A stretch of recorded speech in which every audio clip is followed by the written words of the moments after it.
গাজায় যুদ্ধবিরতিতে আবারও ইসরায়েলের বাধা, ব্যর্থ কি যুক্তরাষ্ট্র সহ 17 দেশের সমর্থন? আমেরিকা লক্ষ্য করে মিসাইল মোতায়েনের হুমকি পুতিনের, প্রয়োজনে পারমাণবিক অস্ত্র ব্যবহারের হুঁশিয়ারি। সরকার গঠনের আগেই শরিকদের চাপে নরেন্দ্র মোদী, পারবেন কি জোট সরকার চালাতে? আসসালামু আলাইকুম, দেখছিলেন Bangla vision world news headline. গাজায় যুদ্ধবিরতি ইস্যুতে মার্কিন প্রস্তাবে এবার সমর্থন দিয়েছে যুক্তরাজ্য, কানাডা ও জার্মানি সহ 16 দেশ। এক বিবৃতিতে দেশগুলো দাবি করে ফিলিস্তিন কর্তৃপক্ষ যুদ্ধবিরতির প্রস্তাবে রাজি হলেই তা কার্যকর হবে। তবে যথারীতি গাজা যোদ্ধাদের নির্মূল না করা পর্যন্ত ইসরায়েল যুদ্ধবিরতিতে যাবে না বলে আবারও সাফ জানিয়ে দিয়েছেন দেশটির বেপরোয়া প্রধানমন্ত্রী বেনিয়ামিন নেতানিয়াহু। বিস্তারিত শহীদ আরাফাতের রিপোর্টে। ফিলিস্তিনের ভূখণ্ড থেকে গাজা যোদ্ধাদের একেবারে মুছে ফেলা না পর্যন্ত যুদ্ধ থামবে না। আবারও ইসরায়েলি প্রধানমন্ত্রী বেনিয়ামিন নেতানিয়াহুর এমন বেপরোয়া মন্তব্যে অনিশ্চিত হয়ে গেল নয়া যুদ্ধবিরতির প্রস্তাবও। এবার আসবে যুদ্ধবিরতি, থামবে ফিলিস্তিনি হত্যা। প্রতিবার যুদ্ধবিরতি চুক্তির প্রস্তাব নিয়ে এমন আলোচনা আর সম্ভাবনার পর যখন সবাই আশায় তাকিয়ে থাকে এই বুঝি থামবে হত্যাযজ্ঞ, পর মুহূর্তেই আবার তা ভেস্তে যায়। একবার দুবার নয়, গেল প্রায় 7 মাস ধরেই চলছে এমন আশা আর নিরাশার খেলা। গাজায় যুদ্ধবিরতি এখন যেন এক অধরা স্বপ্ন। জাতিসংঘ, কাতার, মিশর কিংবা যুক্তরাষ্ট্র একে একে সবার উদ্যোগই ব্যর্থ হচ্ছে। নতুন করে সর্বশেষ যুক্তরাষ্ট্রের দেয়া যুদ্ধবিরতির প্রস্তাব নিয়ে ব্যাপক আলোচনা আর আশা তৈরি হলেও এবারও এই প্রস্তাব আলোচনার মুখ দেখবে কিনা তা নিয়ে দেখা দিয়েছে ব্যাপক অনিশ্চয়তা। গেল 31 মে বাইডেন প্রশাসন নতুন করে এক যুদ্ধবিরতির প্রস্তাব ঘোষণা করে। 3 স্তরের পরিকল্পনায় গাজায় রক্তক্ষয়ী যুদ্ধ বন্ধ, সেখানে পুরোদমে ত্রাণ সরবরাহ শুরু, ফিলিস্তিনিদের হাতে বন্দী জিম্মিদের মুক্তি, গাজা থেকে ইসরায়েলি সেনা প্রত্যাহার ও ফিলিস্তিন ভূখণ্ড পুনর্গঠনের কথা বলা হয়। এই যুদ্ধবিরতি প্রস্তাবে সমর্থন জানাতে থাকে বিভিন্ন দেশ ও আন্তর্জাতিক সংস্থা। এর মধ্যে এক বিবৃতিতে এই যুদ্ধবিরতি পরিকল্পনায় যুক্তরাষ্ট্রের পাশাপাশি Argentina, Austria, Brazil, Bulgaria, Canada, Colombia, Denmark, France, Germany, Poland, Portugal, Romania, Serbia ও স্পেন পূর্ণ সমর্থন জানিয়েছে। যুদ্ধবিরতি প্রস্তাবের ব্যাপারে গাজা কর্তৃপক্ষ ইতিবাচক অবস্থানে আছে বলে জানিয়েছে মিশর। তবে বরাবরের মতোই এতে পানি ঢেলে দিয়েছে রক্তপিপাসু ইসরায়েল। এবারও সাফ জানিয়ে দিয়েছে গাজা যোদ্ধাদের নির্মূলের পরই থামবে আগ্রাসন। আর ইসরায়েলি প্রধানমন্ত্রীর এই ঘোষণার পরই বর্বর ইসরায়েলি বাহিনী গাজায় জাতিসংঘ পরিচালিত একটি স্কুলে হামলা চালিয়ে অন্তত কয়েক ডজন ফিলিস্তিনিকে হত্যা করে। এ নিয়ে গাজায় গেল 8 মাসে 36,600-র বেশি ফিলিস্তিনি হত্যার শিকার হয়েছে। এমন অবস্থায় আন্তর্জাতিক ন্যায় বিচার আদালতে ইসরায়েলের বিরুদ্ধে করা মামলায় দক্ষিণ আফ্রিকার পক্ষে যোগ দেওয়ার ঘোষণা দিয়েছে ইউরোপের দেশ স্পেন। এ মামলায় অভিযোগ করা হয়েছে গাজায় আন্তর্জাতিক গণহত্যা কনভেনশন চুক্তি লঙ্ঘন করছে নেতানিয়াহু প্রশাসন। বৃহস্পতিবার স্পেনের পররাষ্ট্রমন্ত্রী জোসে ম্যানুয়েল আলবারেস জানান, গাজায় সামরিক অভিযান অব্যাহত থাকায় তারা এই সিদ্ধান্ত নিয়েছে। আলবারেসের দাবি, এটা কেবল গাজা ও মধ্যপ্রাচ্যে শান্তি ফেরানোর উদ্যোগ নয়, এটা আন্তর্জাতিক আইনের প্রতি প্রতিশ্রুতিবদ্ধ থাকারও অংশ। Shahid Arafat, Bangla vision news desk. যুক্তরাষ্ট্র সহ পশ্চিমা দেশগুলোতে হামলা চালাতে অস্ত্র সহায়তা দেওয়ার হুমকি দিয়েছেন রাশিয়ার প্রেসিডেন্ট ভ্লাদিমির পুতিন। যুক্তরাষ্ট্রের প্রতি হুঁশিয়ারি উচ্চারণ করে বলেন, ওয়াশিংটনে আঘাত হানতে দূরপাল্লার মিসাইল মোতায়েন করবে মস্কো। রাশিয়ার সেন্ট পিটার্সবার্গে বিদেশি সংবাদ মাধ্যমের প্রতিনিধিদের সঙ্গে মতবিনিময় অনুষ্ঠানে এই হুমকি দিয়েছেন পুতিন।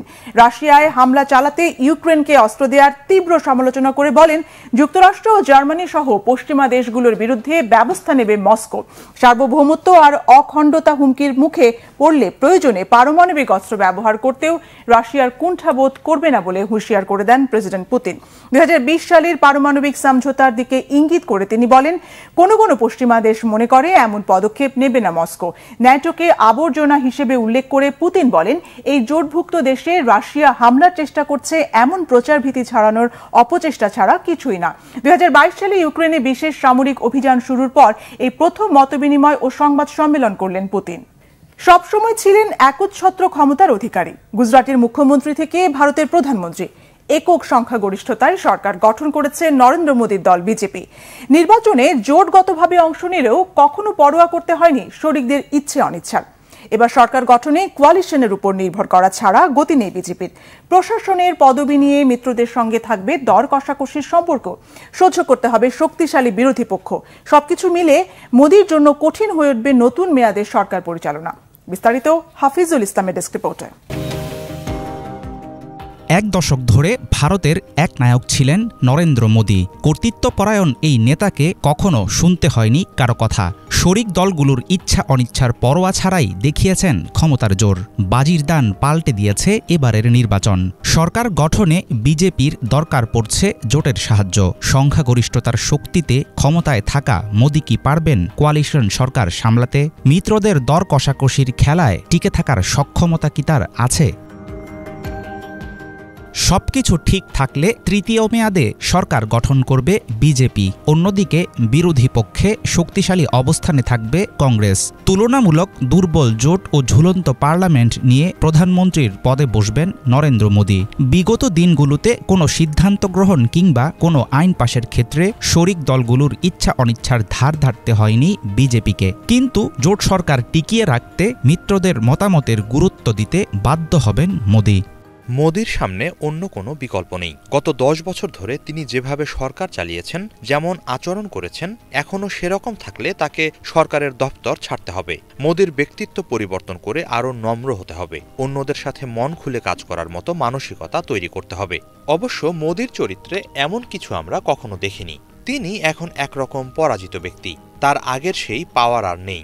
এবার দেখা যাবে একজন নেতার কোন কোন বৈশিষ্ট্য মোদির ভেতরে বাকি আছে। ভোটের আগে আত্মবিশ্বাসে ভরপুর ছিল নরেন্দ্র মোদীর দল। 400 আসনের লক্ষ্যে আটঘাট বেঁধেই নেমেছিল নির্বাচনী প্রচারণায়। কিন্তু ফলাফলে দেখা গেল 250-র নিচে আটকে গেছে বিজেপির আসন সংখ্যা। এমন কিছু হয়তো দলটির কল্পনাতেও ছিল না। অনেক বিশ্লেষক ও মোদী সমালোচক মনে করেন এটা বিজেপির নৈতিক পরাজয়। কোয়ালিশন সরকার চালানোর পূর্ব অভিজ্ঞতা না থাকায় প্রধানমন্ত্রী হিসাবে আসলে কতটা সফল হবেন নরেন্দ্র মোদী সেটা নিয়ে থাকছে সন্দেহের অবকাশ। আগামী 5 বছরে শুধু নীতি নির্ধারণের ক্ষেত্রে নয়, সরকার পরিচালনার বিভিন্ন পর্যায়ে বাধাগ্রস্ত হবে মোদীর প্রভাব। মার খেয়ে যাবে বিজেপির খেয়ালখুশির রাজত্ব। গত এক দশকে ভারতের অর্থনীতি চূড়ান্ত বেহাল দশায় না পৌঁছালেও প্রকৃত অর্থে ভালো নেই। চাল, ডাল, আটা, তরিতরকারি থেকে শুরু করে নিত্য প্রয়োজনীয় পণ্য আগুন হয়ে আছে জিনিসপত্রের দাম। রেকর্ড ছুঁয়েছে বেকারত্বের হার। তরুণদের কর্মসংস্থানের অভাব আর চাকরির হাহাকার আগামীতেও ভোগাবে ক্ষমতায় আসা নতুন সরকারকে। 1998 থেকে 2004 সাল তৎকালীন প্রধানমন্ত্রী অটল বিহারী বাজপেয়ীর নেতৃত্বে সফলভাবে কোয়ালিশন সরকার পরিচালনা করে বিজেপি। ঝানু রাজনীতিবিদ হিসাবে বাজপেয়ী জানতেন নিজ দলের সীমাবদ্ধতা, কিন্তু মোদীর ইতিহাস বলছে আপোষ করার লোক নন তিনি। এমন একরোখা মানসিকতা নিয়ে জোট সরকারের অভ্যন্তরীণ টানাপোড়েন কিভাবে সামাল দেবেন নতুন প্রধানমন্ত্রী, সেটাই হবে দেখার বিষয়। হাফিজুল ইসলাম, বাংলা ভিশন। ভারতের সদ্য সমাপ্ত লোকসভা নির্বাচনে নিজেদের সক্ষমতার প্রমাণ দিয়েছে ইন্ডিয়া জোট। তবে এখন আর কোনো তাড়াহুড়ো নয়, শুধু সঠিক সময়ের অপেক্ষা। সরকার গঠন নয়, ঝোপ বুঝে কোপ মারার রণকৌশল নিতে চলেছে বিরোধী এই জোট। বিস্তারিত মীর ফজলে রাব্বির রিপোর্টে। আর কোনো তাড়াহুড়া নয়, এখন শুধু সঠিক সময়ের অপেক্ষা। ভারতের সদ্য সমাপ্ত লোকসভা নির্বাচনে নিজেদের সক্ষমতার প্রমাণ দিয়েছে ইন্ডিয়া জোট। আর এখন সঠিক সময়ে ঝোপ বুঝে কোপ মারার রণকৌশল নিতে চলেছে বিরোধী এই জোট। লোকসভা ভোটে ভালো ফল করলেও বিরোধী জোট ইন্ডিয়ার সরকার গঠনের জন্য উপযুক্ত আসন নেই। তাই আপাতত ঐক্যবদ্ধ বিরোধী হিসেবেই লড়াই জারি রাখার সিদ্ধান্ত নিল তারা। জোটের বৈঠকের পর তেমনই ইঙ্গিত দিলেন কংগ্রেসের সর্বভারতীয় সভাপতি মল্লিকার্জুন খড়গে।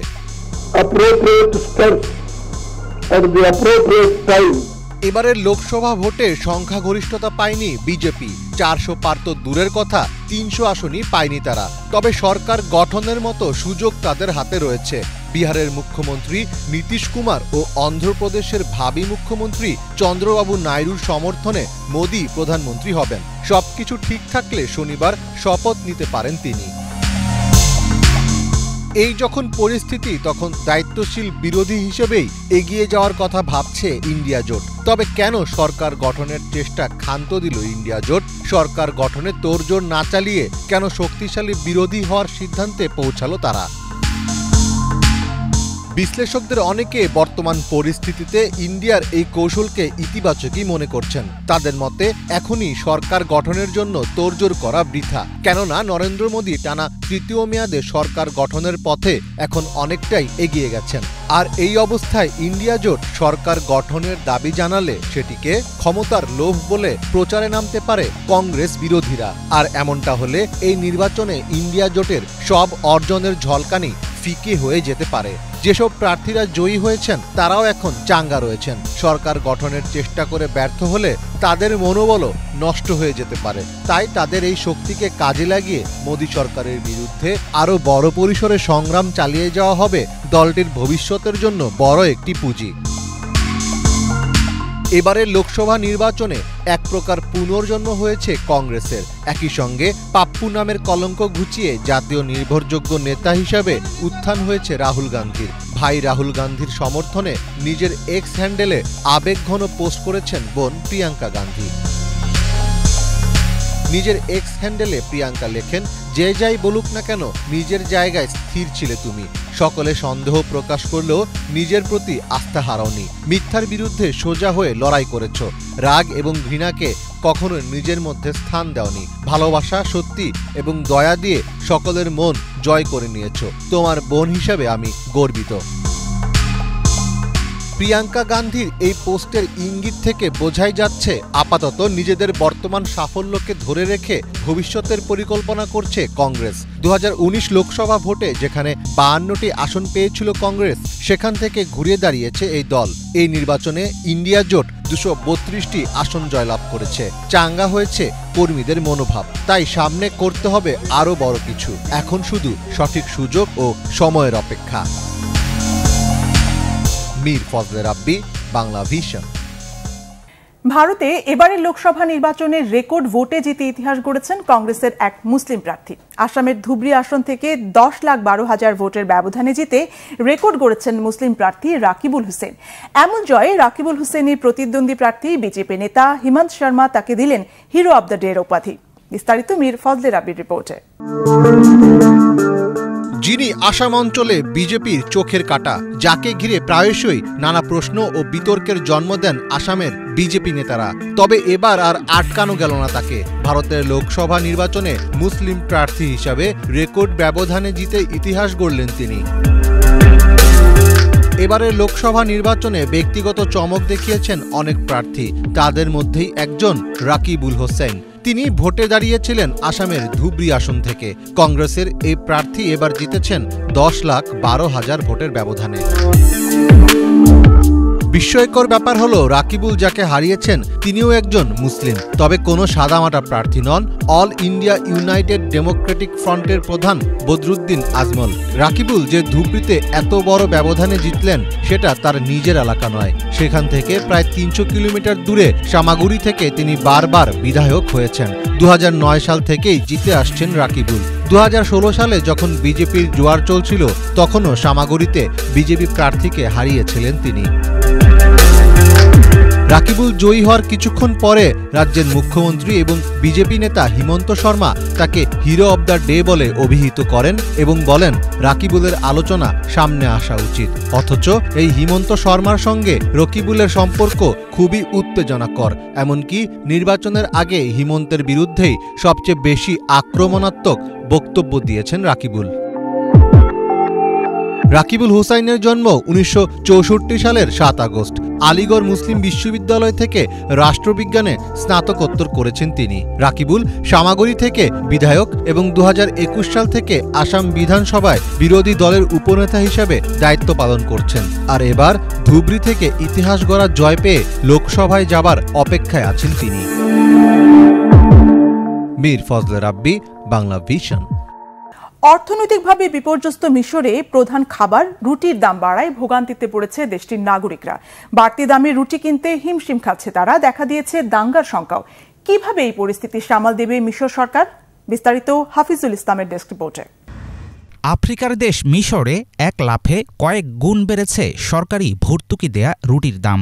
বেঁচে থাকার জন্য দরকারি খাবার জোগাতে হিমশিম খাচ্ছে দেশটির কয়েক লাখ নাগরিক। প্রচুর পরিমাণে ছাড় দেওয়ার পরেও প্রতিটি ৫ টাকার রুটির দাম বেড়ে দাঁড়িয়েছে ২০ টাকায়। অনেক পরিবারের জন্য অসম্ভব হয়ে গেছে বাড়তি খরচ বহন। মিশরে দরিদ্রদের বেঁচে থাকার শেষ সম্বল ভর্তুকিযুক্ত রুটি। এমন পরিস্থিতিতে অনেকের আশঙ্কা বিভিন্ন পণ্য ও সুবিধা থেকে ভর্তুকি কমাতে পারে সরকার। সেক্ষেত্রে কিভাবে চলবে জীবন সেটা নিয়ে বেড়েছে দুশ্চিন্তা। আগে ৫ টাকা করে বিক্রি হচ্ছিল প্রতিটি রুটি। যে তখন ১০টি রুটি কিনত, দাম বাড়ার পরও তাকে ১০টি রুটি কিনতে হবে। কিন্তু আগে ১০টি রুটির জন্য খরচ করতে হতো ৫০ টাকা। এখন খরচ বেড়ে যাবে কয়েক গুণ। আমরা আর দাম বাড়াতে পারছি না। রুটির খরচ ছাড়াও আছে গ্যাস, বিদ্যুৎ ও পানির বিল। সবকিছুর দাম বাড়ছে। যার সন্তান আছে তার অবস্থা আল্লাহই ভালো জানেন। এই পরিস্থিতিতে যাদের ছেলে মেয়ে আছে ও আয় সীমিত, আল্লাহ তাদের সাহায্য করুন। বিশ্বের সবচেয়ে বড় গম আমদানিকারক দেশ মিশর। রুটি ও গম কিনতে আর্থিক সহযোগিতা দেয় দেশটির সরকার। ভর্তুকিযুক্ত রুটির উপর নির্ভরশীল নীল নদের তীরবর্তী অঞ্চলটির বেশিরভাগ মানুষ। ব্যক্তিগত আয়ের উপর ভিত্তি করে প্রতিদিন মাত্র ৫টি রুটির জন্য দেয়া হয় সরকারি ভাতা।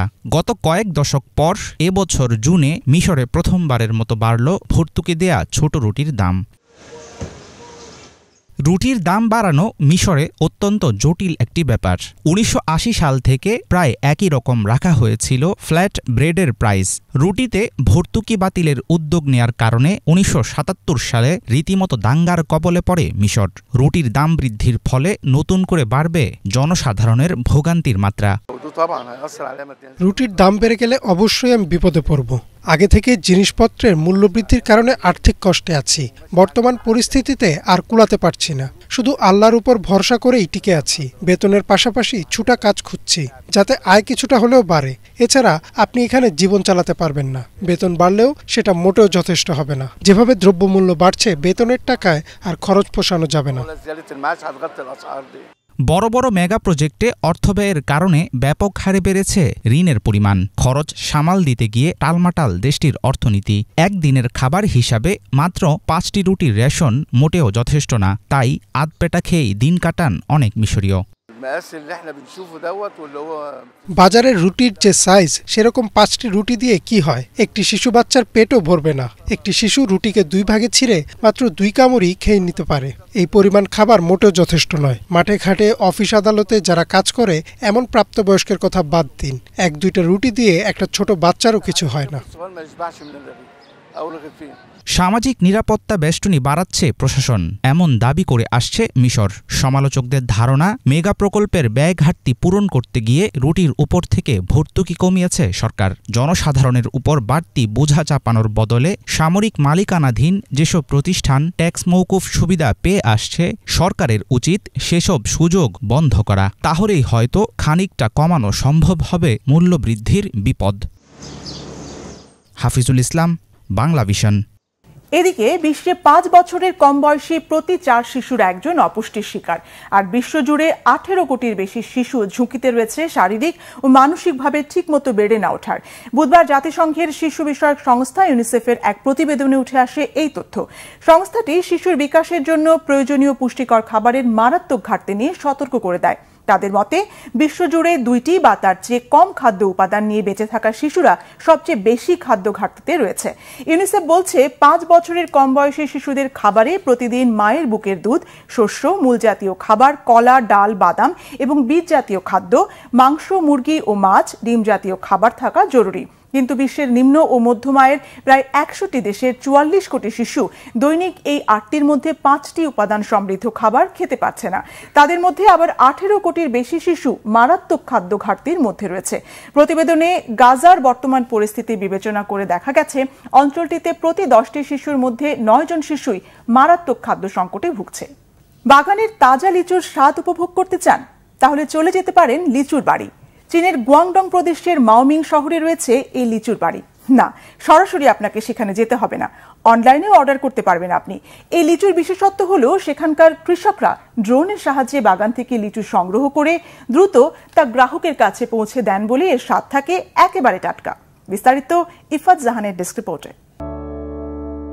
চীনের গুয়াংডং প্রদেশের মাওমিকে বলা হয় লিচুর আদি শহর। হাজারো বছর ধরে লিচুর উচ্চ ফলনের কারণে এই শহরটিকে বিশ্বের বৃহত্তম লিচুর বাড়িও বলা হয়ে থাকে। শহরের প্রায় ৯৩,৩৩৩ হেক্টর জমির বিস্তৃত অঞ্চলটিতে রয়েছে প্রায় ৮১টি জাতের লিচু। এবার মাওমিং থেকে ভোক্তাদের কাছে বাগানের তাজা ফল সরবরাহে অত্যাধুনিক প্রযুক্তির ব্যবহার করছে স্থানীয় কৃষকরা। আগে ফল চাষিদের লিচু সরবরাহে কায়িক শ্রম এবং সময় সাপেক্ষ প্রক্রিয়ার মধ্যে দিয়ে যেতে হতো। লিচু বাছাইয়ের একদিনের মধ্যে রং পরিবর্তন, ২ দিনে ঘ্রাণ হ্রাস এবং ঘরের তাপমাত্রায় ৩ দিনের মধ্যে স্বাদ হারানোর কারণে এতদিন লোকসানের সম্মুখীন হয়ে আসছিল কৃষকরা। লিচু গাছ পাহাড়ে জন্মায়, বাছাই প্রক্রিয়া চলাকালীন কৃষকদের উপরে নিচে যাতায়াত করতে বেশ অসুবিধা হয়। ফলে ড্রোন ব্যবহার করে খরচ কমানোর পাশাপাশি সরবরাহের মাত্রা বাড়াতে আমরা কাজ করছি।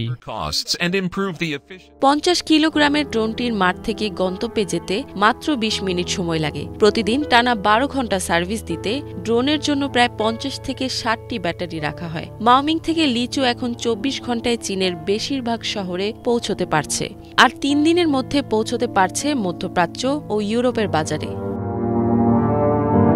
ড্রোনের মাধ্যমে বিশেষ করে অনলাইন প্ল্যাটফর্ম থেকে গ্রাহকরা সরাসরি বাগান থেকে লিচু ক্রয় করতে পারছে। ফলে শহরের অনলাইনে লিচু বিক্রির পরিমাণ বছরে ৯% বৃদ্ধি পেয়েছে।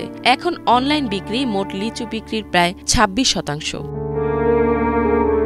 এছাড়া বিশ্বব্যাপী ভোক্তাদের মধ্যে বোতলজাত লিচু ড্রিঙ্কের জনপ্রিয়তা বৃদ্ধি পাওয়ায় Wang Laoji great health research ইনস্টিটিউটের senior product development engineer Zhang Hui বলেন, লিচুর সংরক্ষণ কঠিন হওয়ায় যত তাড়াতাড়ি সম্ভব তাজা লিচুর জুস করে -18 ডিগ্রি সেলসিয়াসে সংরক্ষণ করতে কাজ করছেন তারা। ইফাত জাহান, বাংলাভিশন। ফিলিস্তিনের গাজা ভূখণ্ডে ইসরায়েলি নৃশংস আগ্রাসন থেকে রেহাই পাচ্ছে না অবুঝ পশু পাখিরাও। এমন অবস্থায় তাদের রক্ষায় চিড়িয়াখানা থেকে কিছু কিছু পশু পাখি অন্য জায়গায় সরিয়ে নেওয়া হলেও এখনও আটকা পড়ে আছে অনেক প্রাণী। বিস্তারিত হিজল জোবায়েরের ডেস্ক রিপোর্টে। গাজায় ইসরায়েলি সেনাদের হামলার মুখে পশু পাখিদের অন্য জায়গায় সরিয়ে নিতে বাধ্য হয়েছে রাফার একটি চিড়িয়াখানা। ওই এলাকায় বর্তমানে ব্যাপক হামলা চালাচ্ছে ইসরায়েলি বাহিনী। গত কয়েক সপ্তাহে অব্যাহত হামলার মুখে দক্ষিণ সীমান্তবর্তী শহর রাফা থেকে পালাতে বাধ্য হয়েছে ১০ লাখেরও বেশি মানুষ। পরিস্থিতি ভয়াবহ হয়ে ওঠায় কয়েক কিলোমিটার দূরে উত্তরের খান ইউনিস শহরে পশু পাখি স্থানান্তর করেছে ওই চিড়িয়াখানা কর্তৃপক্ষ। চিড়িয়াখানার রক্ষণাবেক্ষণের দায়িত্বে থাকা ফাতি জোমা জানিয়েছেন, প্রাণীগুলোকে নিরাপদে স্থানান্তরে সর্বোচ্চ চেষ্টা করেছেন তিনি। কিন্তু এরপরও ৩টি সিংহ ও বেশ কিছু পশু পাখিকে স্থানান্তর করা সম্ভব হয়নি। সেগুলো এখনও বিপন্ন অবস্থায় ওই চিড়িয়াখানাতেই পড়ে আছে। ওগুলোকে বাঁচাতে সহায়তার জন্য আন্তর্জাতিক মহলের কাছে আবেদন জানিয়েছেন জোমা। ইসরায়েলি সেনারা ঘোষণা দিয়ে আমাদের এলাকা ছাড়তে বলল। ফলে খান ইউনিসের এই জায়গা ভাড়া করা ছাড়া আমাদের উপায় ছিল না। আমরা চেষ্টা করেছি যত বেশি সম্ভব পশু পাখিকে সরিয়ে আনতে, তবুও সবটা সম্ভব হয়নি। এখনও কয়েকটা সিংহসহ অনেক প্রাণী ওখানেই থেকে গেছে। হামলায় ওখানকার অবস্থা এখন ভয়াবহ। প্রাণীগুলোকে সরিয়ে আনার কোনো উপায় নেই। এভাবে থাকলে ও যথাযথ রক্ষণাবেক্ষণ না হলে যুদ্ধক্ষেত্রে আটকে পড়া প্রাণীগুলোকে বাঁচানো সম্ভব হবে না বলে জানান জোমা। ইসরায়েলি সেনারা বলছে বর্তমানে খান ইউনিসের এই জায়গাটা নিরাপদ। তাদেরই উচিত চিড়িয়াখানায় আটকে পড়া প্রাণীগুলোকে বের করে এখানে নিয়ে আসতে আমাদের সাহায্য করা। এদিকে ইসরায়েল বরাবরই নিরাপদ ঘোষণার পরও বিভিন্ন জায়গায় হামলা চালিয়ে আসছে। এ অবস্থায় খান ইউনিসের এই জায়গাটি আদৌ কতটা নিরাপদ তা নিয়ে ব্যাপক সংশয় রয়েছে। এখানেও হামলা হলে চিড়িয়াখানার এই প্রাণীদের নিয়তি কি হবে তা পুরোপুরি অনিশ্চিত। হিজল জোবায়ের, বাংলাভিশন। চীনের আনহুই প্রদেশের বেংবু শহরে অবস্থিত হুয়াই নদী ২০২২ সাল থেকে এই নদীর পরিবেশ রক্ষায় কাজ করে যাচ্ছে চীন। এর সুফলে চীনের প্রধান নদী এবং হ্রদগুলো আগের চেয়ে ব্যাপক উন্নত হয়েছে। ফলে প্রাকৃতিক সৌন্দর্য উপভোগ করতে এসব জায়গায় ভিড় জমাচ্ছেন দর্শনার্থীরা। বিস্তারিত ডেস্ক রিপোর্টে। 2022 সাল থেকে আনহুই প্রদেশের বেম্বু শহরে অবস্থিত হুয়াই নদীর পরিবেশ রক্ষায় কাজ করে যাচ্ছে চীন। স্থানীয় সুরক্ষা ব্যবস্থা নিশ্চিত করার কারণে চীনের প্রধান নদী এবং হ্রদগুলো দিন দিন উন্নত হচ্ছে। প্রায় এখন এসব নদীর তীরে প্রাকৃতিক সৌন্দর্য উপভোগ করতে আসছে দর্শনার্থীরা। এছাড়া অবসর সময় এখানে বাস্কেটবল, ফুটবল খেলতে আসেন স্থানীয় বাসিন্দারা। আমি সত্যিই গর্বিত। বেংবোর ভিডিও দেখে অন্য শহরের বন্ধুরা আমাকে বলে হুয়াইহে নদীর আশপাশের ভবনগুলো সাংহাইয়ের পুডংয়ের মতোই দারুণ। নদী এবং হ্রদ ব্যবস্থাপনা বিভাগের প্রধান ফু কিয়াং বলেন, হুয়াইহে নদীর পানির গুণগত মান ধারাবাহিকভাবে ধরে রাখার চেষ্টা করা হয়। নদীটির পরিবেশগত অবস্থা আগের চেয়ে ব্যাপক উন্নত হয়েছে। সুজো শহরের তাইহু হ্রদের কাছে নানা সুযোগ সুবিধা বৃদ্ধি পাওয়ায় পর্যটকদের আনাগোনা বাড়ছে। অনেক স্থানীয় বাসিন্দা এখানে উদ্যোক্তা হওয়ার জন্যও ইতোমধ্যে আগ্রহ দেখাচ্ছে। অনেক পর্যটক এখানে সুন্দর পরিবেশ উপভোগ করতে আসেন। অন্যান্য শহরে কর্মরত আমাদের স্থানীয় বন্ধুরা শহরটির উন্নতি দেখে ফিরে এসে নিজস্ব ব্যবসা শুরু করতে চায়। 2007 সাল থেকে তাইহু হ্রদের পানির গুণগত মান উন্নতির দিকে যাচ্ছে। আমরা তাইহু হ্রদের পরিবেশ রক্ষায় শিল্প, বর্জ্য এবং গৃহস্থালির আবর্জনা অপসারণ, দূষণ নিয়ন্ত্রণ ও সবুজ অবকাঠামো নির্মাণ করে আমাদের নতুন নতুন পদক্ষেপের বাস্তবায়নে কাজ করে যাব। অন্যদের মতো ঝিজিয়াং শহরের জিনহু হ্রদের কাছে অবসর সময় কাটাচ্ছিলেন ইয়াং ইউসু নামে এক স্থানীয় বাসিন্দা। উপরে নীল আকাশ, গাছগুলো প্রতিদিন বড় হচ্ছে, চারিদিকে সতেজতা, সত্যিই খুব ভালো লাগছে। ইফাত জাহান, বাংলা ভিশন। এই ছিল আজকের মতো, সাথে থাকায় ধন্যবাদ।